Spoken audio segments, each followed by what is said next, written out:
নারায়ণগঞ্জের রূপগঞ্জে হাজী আর কে ভূঁইয়া ইন্টারন্যাশনাল স্কুলের class party ও সাংস্কৃতিক অনুষ্ঠান অনুষ্ঠিত হয়েছে। বিস্তারিত দেখুন মাকসুদুল হোসেন তুষারের তথ্যচিত্রে। রবিবার দিনব্যাপী উপজেলার তারাব পৌরসভা হাজী আর কে ভূঁইয়া ইন্টারন্যাশনাল স্কুল প্রাঙ্গণে এই অনুষ্ঠান অনুষ্ঠিত হয়।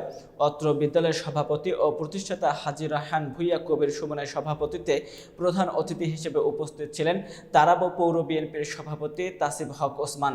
বিশেষ অতিথি ছিলেন তারাব পৌর বিএনপির সাধারণ সম্পাদক হাফিজুর রহমান পিন্টু, চ্যানেল এস টিভির নারায়ণগঞ্জ জেলা প্রতিনিধি ইকবাল বিন হাকিম, তারাব পৌর যুবদলের আহ্বায়ক আফজাল কবির, ৪ নং ওয়ার্ড তারাব পৌর বিএনপির সভাপতি হাজী মোহাম্মদ আর হোসেন, ৪ নং ওয়ার্ড তারাব পৌর বিএনপির সাধারণ সম্পাদক মীর মাসুম, ৪ নং ওয়ার্ড তারাব পৌর বিএনপির সাংগঠনিক সম্পাদক শফিউল্লাহ ভূঁইয়া, ৪ নং ওয়ার্ড তারাব পৌর বিএনপির যুগ্ম সাধারণ সম্পাদক মীর মফিদুল ইসলাম, ৪ নং ওয়ার্ড তারাব পৌর বিএনপির সাবেক সভাপতি আক্তার হোসেন, তারাব পৌর স্বেচ্ছাসেবক দলের নেতা নাজমুল হাসান, হাবিবুল্লাহ, মুখলেসুর রহমান সহ আরও অনেকে।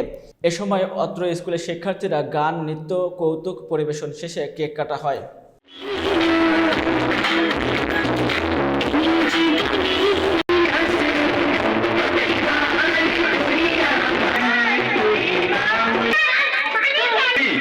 আপনাদেরকে বলবো, প্লিজ আপনারা আসুন।